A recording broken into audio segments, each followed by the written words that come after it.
Sahana Bhavatu Sahanau Bhunaktu Sahaviryam Karavavahai Tejasvinavadhitamastu ma vidvishavahai. Om Shanti Shanti Shanti.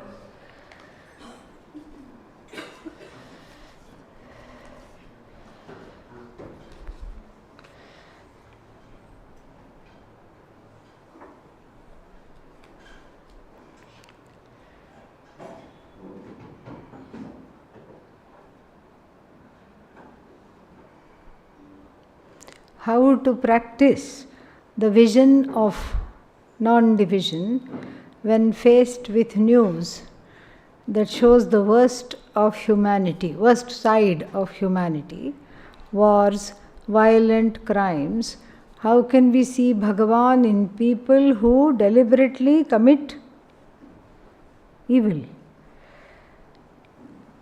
That's always a challenge. Yeah.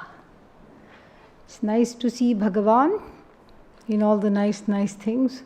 Butterflies, birds, smiling children, rivers, mountains and puppies. Very easy to see Bhagavan in all of them, and very difficult to see Bhagavan where? In these kinds of situations. And yet, that is where the growth is needed. Yet, that is where we need to grow, because we are seeing a small slice of history. Because, first of all, we have to see that each person is born because of Vyashti karma and Samashti karma. What is Vyashti karma? Individual karma. So everybody has individual karma, sanchita, etc. and that is called Vyashti karma. Then what else do we have? Samashti karma. That is why we are all alive here right now, witnessing these kinds of things. And the people who are alive in 1492 with a big plague and all, it was their karma collectively to see all their family members, friends, etc. So it was just dying, not being able to say goodbye, having, what is that word, quarantined. So that was then. And then around the time of Hitler, that was terrible global karma for all the Jewish people to suffer that. And it's not somebody's karma to die in the war. That's not what I'm saying. Or to be murdered, killed. That's not what I'm saying. But there is a certain way in which Kala becomes Sahakari. Kala means time. The time becomes a Sahakari, meaning it's along, it all comes together in a certain way. And we find ourselves struggling at this time. We find ourselves being alive in this time. We find ourselves sometimes struggling to be alive in this time. This is all part of this, what is called Samashti karma. It's not that it's the karma of the people who are dying in this war. It's not that it's their karma to die in this war or any other war. But yet we have to ask the question, why them? Why now? Why us? Why now? And then the answer is that there is a certain order. So we don't have to see Bhagavan in the murderer. We don't have to see that. But what we have to see is we have to transcend that and see Bhagavan's order. Because at any given time we see only a small, tiny little slice of history. We don't know the whole story because we are not there. We were not there in the same form. We don't know. We don't know the story. and we don't know why there are these cycles of violence. Why does Bhagavan permit these types of people to be killed and these types of people to suffer? Why does Bhagavan permit there to be war? And other kinds of war is just upalakshana. There are many kinds of social injustice, environmental injustice, all these things. Why is this permitted? Gahana karmano gatihi. Where have we studied that? 4th chapter. So, karmanaha api bodhavyam cha vikarmanaha akarmanascha bodhavyam gahana karmano gatihi. The way of karma, if Lord Krishna says it is dense and it is mysterious, what to talk of us? If anybody knows, Lord Krishna should know. So karma operates because we don't know what is the result of this. This is the result of what? We don't know. What have we done collectively to endure this? We don't know. What have we done? What have we done collectively? What had we done to endure coronavirus? So many deaths. No, everybody was in fear of life. And we will never forget how, what is that? 6 feet. 6 feet, 6 feet, 6 feet, everybody. And by the time the vaccines came, a lot of people perished. Why them? Why at that time? And why the survivors? Why we had to see that? And we don't know. There was something there for us to see, something karma there for us to exhaust, something there to learn, because it's not either good or bad. It's not terrible and then wonderful, because it is a fact. We attach adjectives such as terrible to death, killing, etc., and we attach adjectives like wonderful to other nice things happening. And so, the growth is to go beyond the dvandva. When there is a dvandva, what is the meaning of dvandva in English? Division.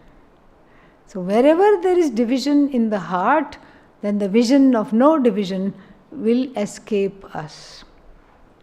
So we get to the place of letting go of this addiction to dvandva. And as a result, we grow. We grow to understand something. We grow to understand that this is happening right now. And if this is happening right now, the next thing to see is, how can I help? What can I do? If I can do something, let me do that. If I can pray, let me pray. If I can help in some other way in addition to praying, let me do that. That is the next place to go. What can I do to help? And then, second thing to see is, what can I do to have the clarity that is needed here, so that I don't get enmeshed in the partisan way of looking at things. The partisan way of looking at things is the outcome of addiction to and the influence of raga and dvesha. So as long as raga and dvesha are there, some people will be good, other people will not be good, some side is correct, another side is not correct. And to those who are subscribing these kinds of divisions, subscribing to these divisions, the vision of non-division will take some time, because first we have to drop the subscription. See, these days everything is online subscription to something. And then to cancel it, Lord Brahma has to come. Yeah. They don't tell you how to cancel it. Where is the button to cancel? Yeah, you have subscribed. Every month it's going from the credit card, money is going. You don't know how to cancel the subscription. You call, they'll give a number, 1-800 something. toll free, you don't have to pay. And then what? You keep waiting. Nobody is there. It's all understaffed and no one is there. Keep waiting. Then in frustration, you hang up the phone and then you say, I know this, I'll just go to the website. You go to the website and it's a web, all right, and there is no place to say, please cancel the subscription. So like that, the subscription to raga and dvesha and partisan way of looking at things is also what? Very difficult to cancel. But cancel we must. We must cancel the subscription in order to abide in a different vantage point of a higher reality, abiding which we can actually be of more help than through these partisan divisions.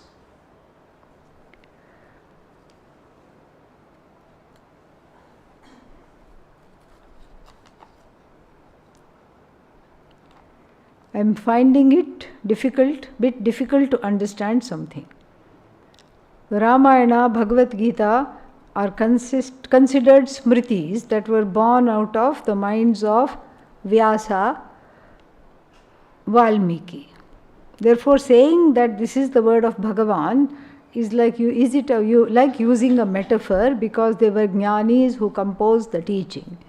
Yes and no. Because you see, the thing is, Vyasa is called Mahamati. It's not an ordinary mind. So, there is a difference that is made between the Ramayana and the Bhagavad Gita. Ramayana is not considered Shruti. Bhagavad Gita, because of its subject matter, is considered what? Shruti. That's why it's part of Prasthanatraya. Nobody questions why Brahma Sutra, authored also by what? Vyasa, is part of Brahma. If we are studying Brahma Sutra, why? Because it is as good as Vedanta. The Bhagavad Gita is a clone of the Upanishads. It just talks about the Upanishad, nothing else. The message of the Bhagavad Gita is as good as the message of the Upanishads. There is no difference. We are seeing very complex topics, the same topics about akartritvam, how one is not a karta, discussed where? In the Upanishads.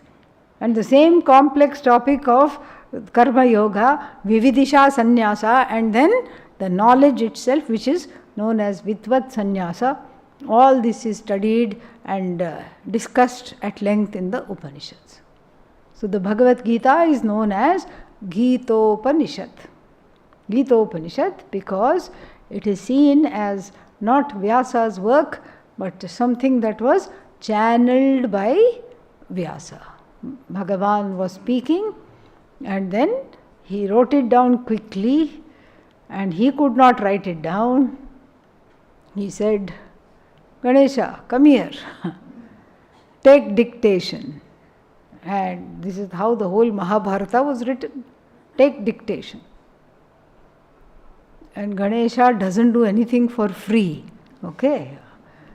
Oh, what did he demand? Laddus? He may have done that. We haven't heard about that. But he did say that you have to, I will write. Whatever you say, I will write.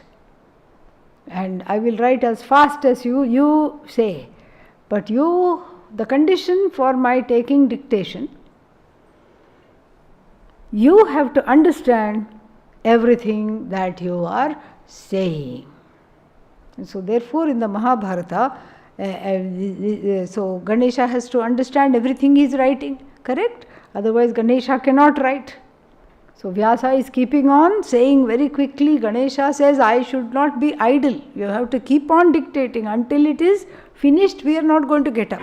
It's not like, oh, bell will ring, dinner break, and then tea break. No such thing. I am going to write means I am going to write. This is one sitting. Ready? And then he puts the condition, who? Vyasa, that you must understand whatever I am dictating. So that's why when he needed Ganesha to slow down, he would put some very convoluted verses in the Mahabharata. So Ganesha was like, okay, oh, interesting, oh, I got it, that's a nice verse, okay, next. Like that it was written down. So whether that really happened or not is immaterial to us, because that is just to show that it is Bhagavat Vachanam. And whether Krishna was a real avatara or not, we really don't care. Because from the presence of Krishna, so much we learn. And it is seen as Bhagavan Uvacha. That's all it is. We are not interested in Mr. Krishna's mysterious birth in the jail and all these things are there just to enjoy. We are not interested in the date. We are not interested because somebody asked in an interfaith meeting, somebody asked me, what if Krishna is not real? I said, it doesn't matter to us. Because we have so many avatars and one more waiting to come. So we won't miss. It doesn't matter. It really doesn't matter. No problem at all. And Pujya Swamiji himself had this experience. He was going on the train, and then on the other side there were evangelical, very forcible evangelical missionaries on the other side of the compartment. He was traveling with another person, and they were just getting into a conversation, and the missionaries were not the happy kind. What did they say? Your gods, your Rama, your Krishna. Aren't you confused? What? You are not confused? So many gods, Rama, Krishna, Devi. And if you call, no one will come, because the other one will think that this one will go. Rama will think Krishna has gone. Krishna will think Devi has gone. So no one will come. And Pujya Swamiji thought, okay, this should not go unanswered. So he said, well, what about you? And then they said, no, we have Jesus. And so Swamiji said, that is wonderful that you have Jesus. And Jesus can be everywhere at all times. Yes, Jesus can be everywhere at all times. So therefore what? Rama, Krishna also can be everywhere at all times. So you don't have to worry about that. So like this, it is not, we are not hung up on a particular avatara. We are not hung up on whether the veracity statement of this, whether this is actually the cloth used by Krishna, this is something, whether Krishna was alive or whether Rama was alive. That's not the point. The point is that there is a lesson here. You transcend the Arjuna, you transcend the avatara called Krishna, and then you see that there is something to learn, there is something to see that resonates with me. And that is all that matters. And that is why the Bhagavad Gita is an Upanishad. It follows all the rules. It is in the form of a dialogue. It has Anubandha Chatushtaya, and it has everything that anybody could want in keeping with the longing in the heart. What is the longing in the heart? The longing in the heart is to be transformed and understand this truth as myself. That is why. I have a question regarding the behavior of a seeker.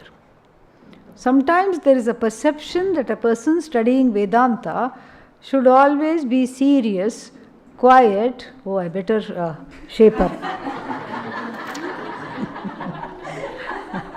Sit a little more erect, okay? All right. Serious, quiet, and restrained, not laughing too much. Not expressing joy. For that matter, not being very expressive in nature. Is there such an expectation for a seeker? What do you think? What do you think? Well, what is the end point of Vedanta? Sat Chit? Sat Chit Ananda. Anandam is joy. Correct? And so if it's like, yeah, we are all in Ananda. It's actually so wonderful. Yes. But there is no need to show off that we have Ananda. So we should laugh like that, enough. Not too much. And we should just be very restrained. If you feel like laughing 10 times, laugh only once, and that too. That's all. What all we put ourselves through, and why? Really? Why? But the question goes on. Let us read, okay? What if someone is sincerely studying, practicing, making effort according to their capacity and understanding for their natural qualities and understanding of Vedanta, their natural qualities, happiness, openness, helpfulness, cheerfulness, fun-lovingness, start to express more freely without bothering others? If this is their genuine nature and not pretense, how should they deal with situations where others become judgmental, jealous, or gossipy, or express negativity around them? We'll take this in short bursts. Okay, yeah. So next one. So if somebody is sincerely studying, practicing and making effort according to their capacity, and through the understanding of Vedanta, what happens? Their natural qualities like happiness, openness and all other nesses start to emerge. Then very nice. Congratulations. Without bothering others, it says. There I have a question, because we think it is not bothering others, but then you yourself say, what do you say? That it is bothering some people. Why? Because they become judgmental, jealous, or engage in gossip or negativity. That means what? They are bothered or unbothered? Bothered. Okay, so this is a very interesting situation. Now, I am being myself, all right? And whatever that myself means, okay? It can take many, many forms. I can be jumping around in the quadrangle of the ashram because I have a sudden joyful spell. And then I jump around, or what is that called? I do cartwheels. You know what cartwheels are? Yes, few rounds from here to the Ganga. I do cartwheels. And they say, what? Who is that? And they say, other people inform, this is the Vedanta teacher. This is the teacher of the 3-month course. What? Some people may say, oh, yay, yippee. Whereas other people may say, what? What? Oh. So, I don't have any control whether my jubilation is met with more jubilation, or whether my jubilation is met with, what was that? Gossip, judgment, etc. I have no control because I've already done cartwheels. Ho gaya kaam, finished. Okay? I've done that. Yes. And then I have no control over how it's going to affect the visitors in the ashram, other students in the ashram, the staff of the ashram. They'll be looking. What happened suddenly to her? They may be thinking. So I have no way of controlling their response, their reactions, their judgments. I have no way of controlling. But I have a choice. I can choose to be unbothered and tell the people, same time tomorrow, toodle-do. Yes. Meet here, same time, same place, same activity, or who knows. I'll surprise you, another activity. I can go about my way. Or, if I'm not there, what should I do? Take a tape and tape everybody's mouth? Scotch tape? No. Can't do that. Correct? But I'm bothered. I'm bothered that I am expressing my my Atmajnanam. That's really what it is. My clarity I am expressing, my Atmajnanam I am expressing, and you are frowning on me. What's wrong with you? I am bothered. If I am bothered and I cannot change anybody else, what should I change? My own conduct. Correct? My own conduct. That's why I have a room. I go inside, lock the door, jump, dance, yes, do some Bharatanatyam, yell, scream, take a wet towel, wring it dry, and then beat the bathroom floor with it. And imagine that the person that you're angry with is there on that tile. Take that and that and that. You are free. You are too free to express your joy. You are free to express your frustration. And then here there is a little bit of a rub. I get self-righteous, my own joy, and free. It's not against the law. Is there anywhere against the Indian law or any other law, German law, Indian law, any other law in any country which says do not express joy? Does it say that? No. So I am within my rights to do that. Yes, you are. You are within your rights to do that. Absolutely no contest. ... But if after this unbridled expression, you are bothered by other people's reactions and responses, that means we have to necessarily have, for the sake of Lokasangraha, a public persona. No, but that's faking it. It's not faking it. It is enacting something for the sake of a universal, harmonious situation. It's not faking it at all. Because I have my room. I can go do anything. Whatever I want, I can do. I can jump around. I can do whatever I want. But here, for the sake of harmony, for the sake of not being the producer of a dissonance or a cacophony in an orchestra. And what is this orchestra called? 3-month course, 3-year course. That's the orchestra. It has a rhythm, it has a tune, and everybody has a role. Just like in an orchestra.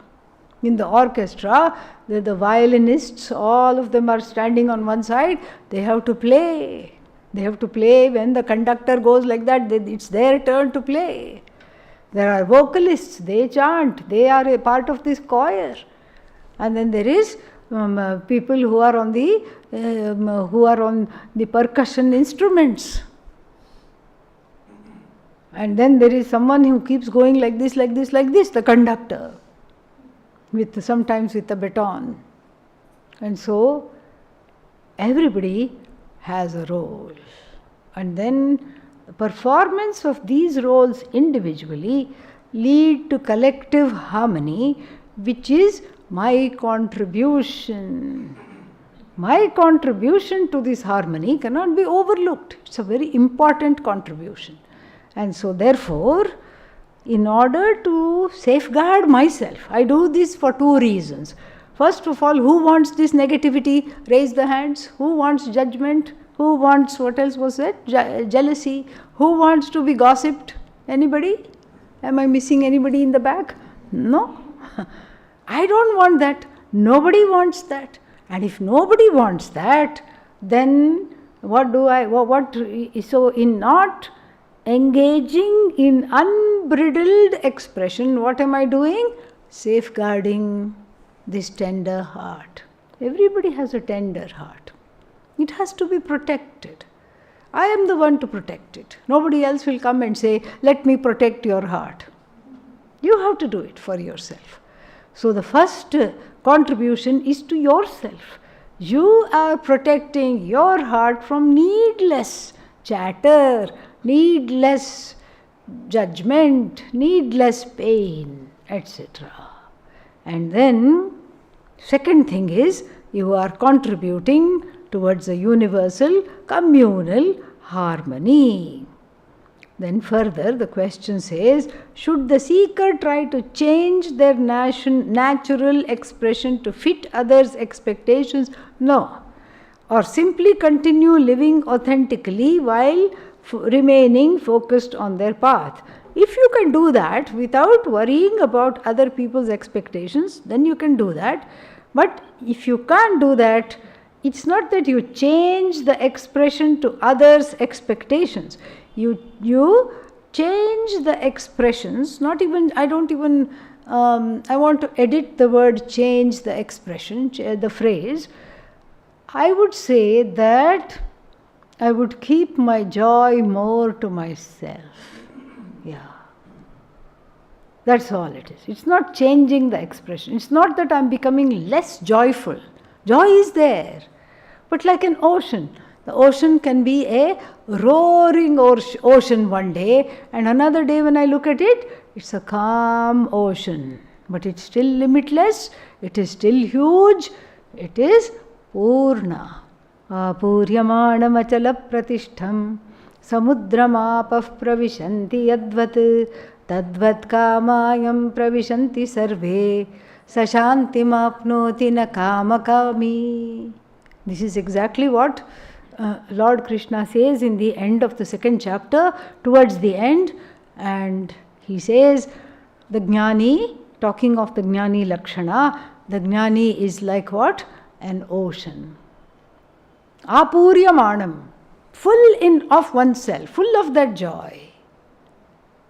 But if I am full of that joy, then I have a choice whether to let that joy overflow or just keep that joy within and enjoy that joy. I have that choice. And so, achala pratishtham, the truth of the ocean is that it's not going anywhere. It is in its own glory and majesty. So, like the samudra, in which all the rivers enter, the Jnani is the one where all the kamas, the delights of the world enter without making a difference in the Jnani. Just like if one extra river enters, the ocean is not going to overflow like that.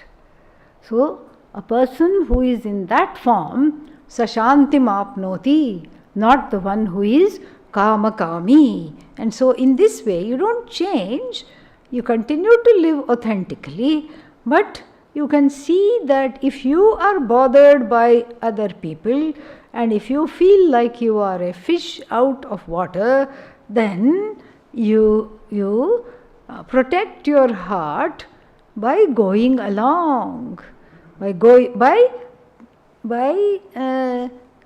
seeming to go along without really curbing your joy, your love for life, your enthusiasm. Because there are many, many creative expressions of these. Doesn't have to be just doing cartwheels in the quadrangle ashram of the ashram. It could be, maybe it will channel in different ways. And creativity has many, many expressions. Goddess Saraswati is infinite. Why is it that sometimes people feel uncomfortable seeing others happy or content? That is an answer you know. You know that answer. They also want to be happy and content. They don't know how. They don't know how. It's not even that they are jealous. They are uncomfortable, as you said. They are uncomfortable. They are like, what's going on? I'm not happy.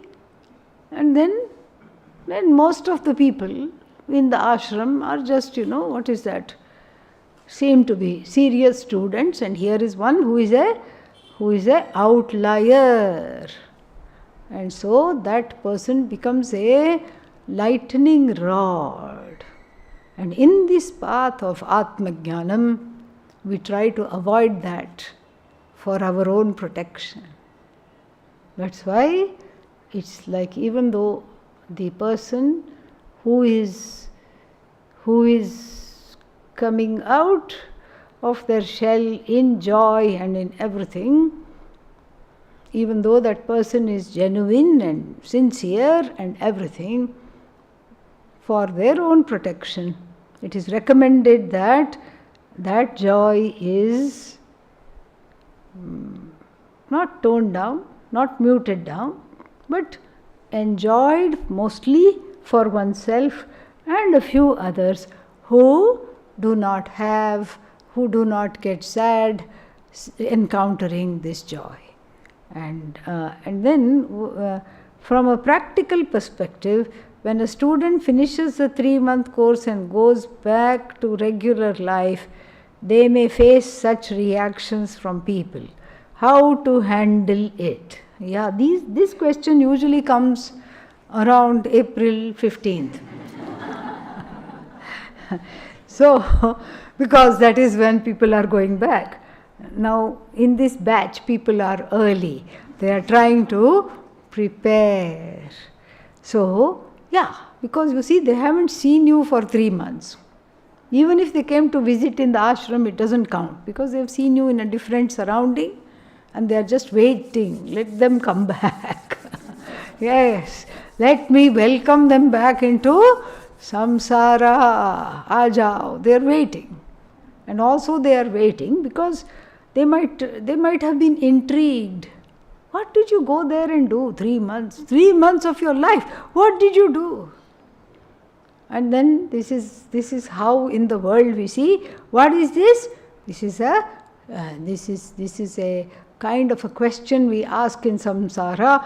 What do you have to show for it? Because this is all about production, productivity. It's a percolation of the, what is that called? The Protestant work ethic. All the time you should be working. What do you have? You went for 3 months. Come on, chant Rudram.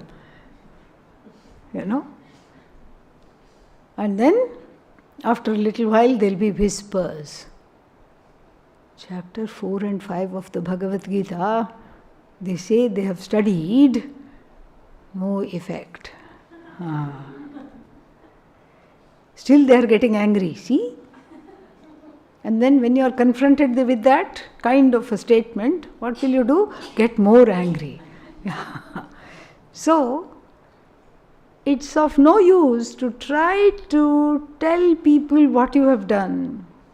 Will fall on deaf ears. Don't even bother. Save your voice. Save the calories. You just show in the behavior, in your conduct, what you have studied. Vedanta is a lived knowledge.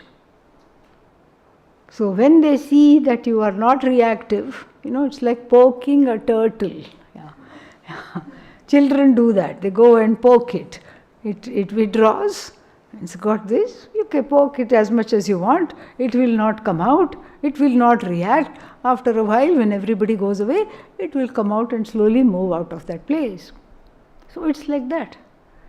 Yada samharate chayam kurmongani vasarvashah indriyanindriyarthebhyah tasya prajna pratisthita. This is the same thing that the jnani does. When confronted by anything that is like a lightning rod, whether they are objects of delight or objects that cause reactivity, it's the same thing. It's a dignified withdrawal or a refusal, a polite refusal to engage on the level of this give and take, which is the ingredients of raw materials of what? Samsara. You can be kind to them. You can just be kind to them. Deflect. And then it is, and you show.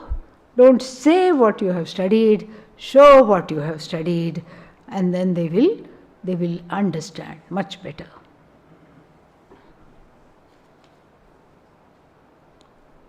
To overcome the suppression of the senses, we must seek something greater than our lower desires. We must seek God. How can we practically transcend the repression of food and sexual energy without creating internal conflict? Why do we turn this, how do we turn this into a higher spiritual devotion? You see, there are drives. There is a drive. There is a drive for food, drive for whatever sexual energy. There is nothing wrong with that. That's why Grihastha is given. Nobody says everybody should be a brahmachari. That brahmacharya is not for everybody. A healthy outlet is given. A healthy outlet within the laws of the society and the nation. I can address these desires. One can address these desires. One can fulfill the desires because there is dharma there. Marriage in every country, in every time, there is some dharma there. There is a commitment. It is a law. It is part of a commitment that is recognized nationally and socially, culturally, communally. It's a sanction to engage in these desires without repressing them. There is no need to repress them. It's a sanction. It's a sanction that society itself gives. It's a sanction given by religion. It's a sanction given by morality. It's a sanction given by everybody around you. That's why whenever there's a marriage, people are overjoyed. They are thrilled to pieces. So it's a sanction. Same thing with food. And food also within limits, as we'll see in the 6th chapter, yuktahara viharasya yuktacheshtasya karmasu yuktasvapnavabodhasya yogo bhavati dukkhaha. It doesn't say don't eat. In fact, the very next verse says, na ati ashnatasya ashnataha yogo asti. If you eat too much, it's not yoga. Na ekantam, fasting person, not even for that person. Anashnataha na yoga asti. So this karma yoga that we are talking about is a life of moderation. Nobody is asking to suppress. The Grihastha is actually a very sacred outlet to all these desires. Desires for food, desire for procreation, desire for all other kinds of enjoyment. It's a sanction. You don't have to suppress. It's not good to suppress. And but if you have outgrown those desires, that's what it is, it's not to the suppression of the senses. We don't say suppress. We have to take out the verbs suppress, control, kill. These words are not there in the Bhagavad Gita. It is manage the emotions. So then, if one has outgrown the emotions, then what will happen? Outgrown these longings, then you can think about entering into a more long-term commitment without needing to fulfill these desires. If you are not ready for that, nowhere does it say you must not do this. No, all this is okay in moderation according to the ethics and according to the laws. Food is okay. It's okay to enjoy food so long as I'm not stealing from somebody else's mouth. There is a law there, there are ethics there, there is engagement. So long as I'm not eating till I'm sick, that is a disease. And so this way we learn to do this. And that particular verse, it's not about suppression, it's about how to deal with the longing. Vishayaha vinivartante niraharasya Dehinaha. This is a person who is practicing ragadvesha management, who is practicing letting go of the desires, not suppressing them, trying to live without them, and then has put herself or himself on a diet of no desire. That is called nirahara. Just like for Navaratri, what do we do? 9 days of nirahara, no eating, etc. And then, so similarly, here the person has said that I want to outgrow this desire, and the best way to outgrow this desire is to show it the hand. No, not having you right now, not wanting this, because I see a connection between I see a direct connection between the management of this desire and the clarity in my heart. You can see that. I can see more focus if I am not focused on this thing. So then I starve myself of that particular desire, and then what happens? Rasavarjam. So when I have not allowed myself to indulge in that desire, rasavarjam, rasaha api, there is a longing, there is a rasa for that. And that rasa also, because I have gone so long so far, I have gone out of my way to manage this desire by not indulging in it too frequently or whatever I have told myself. Then what happens is that and why am I doing this? For the sake of the knowledge. And the knowledge has to be a beloved thing for me, because it is substituting for that desire. So Vedanta becomes, when Vedanta becomes for me greater than food, greater than the sexual drive, greater than all this, then only I can practice this, not otherwise. So Vedanta should be on a par with all the other things that one likes to do or one loves to do. And so then what happens is that, catching hold of that which is the fruit of Vedanta Shastra, myself as liberated, free of all longings, then when I focus on that, the longing for the small things also drops away. So Vairagya is not a forcible giving up. What is it? It is a gradual dropping away. I hope that was clear.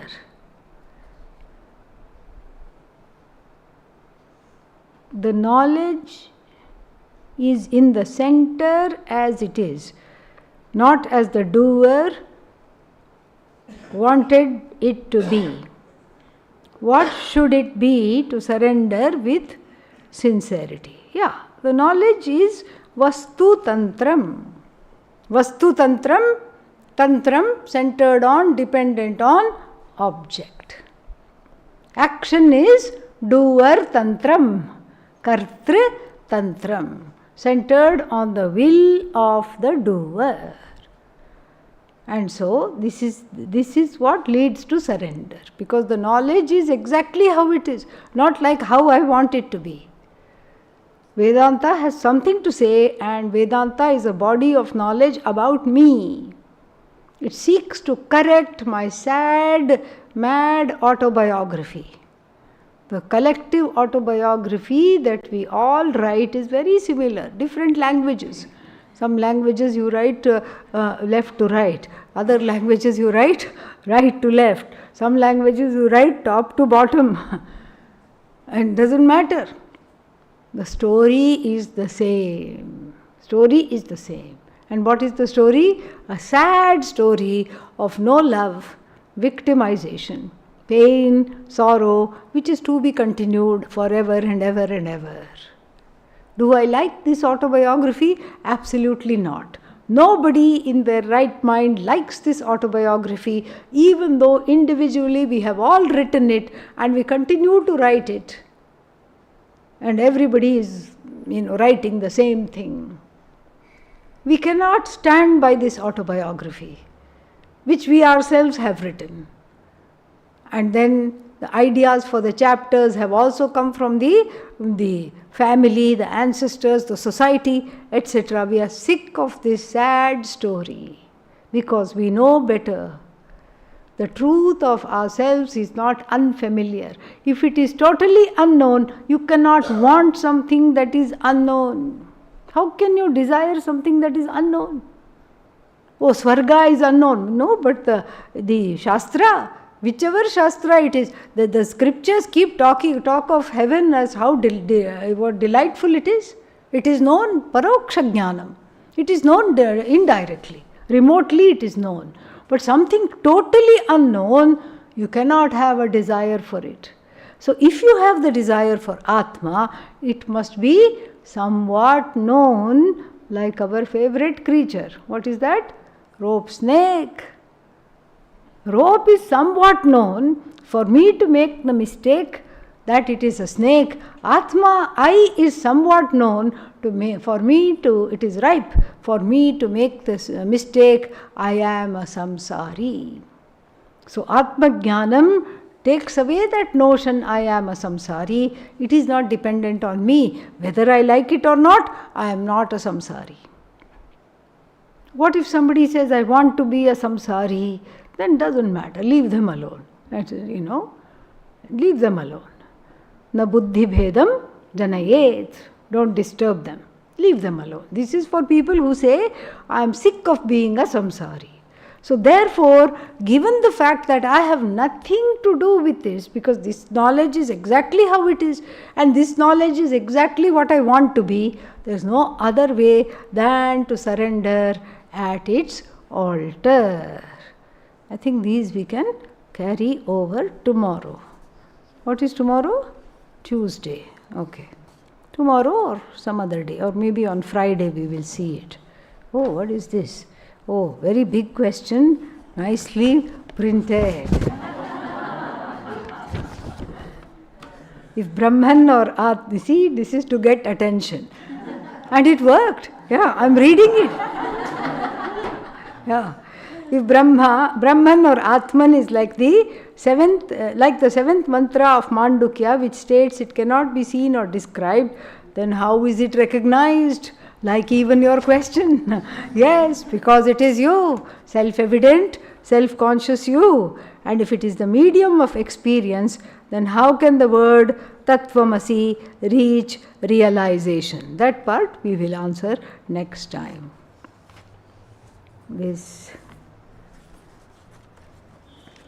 Oh, did I miss this? What happened here? Should I save this? No, we have read both the pages. Very nice questions, I say. Wonderful.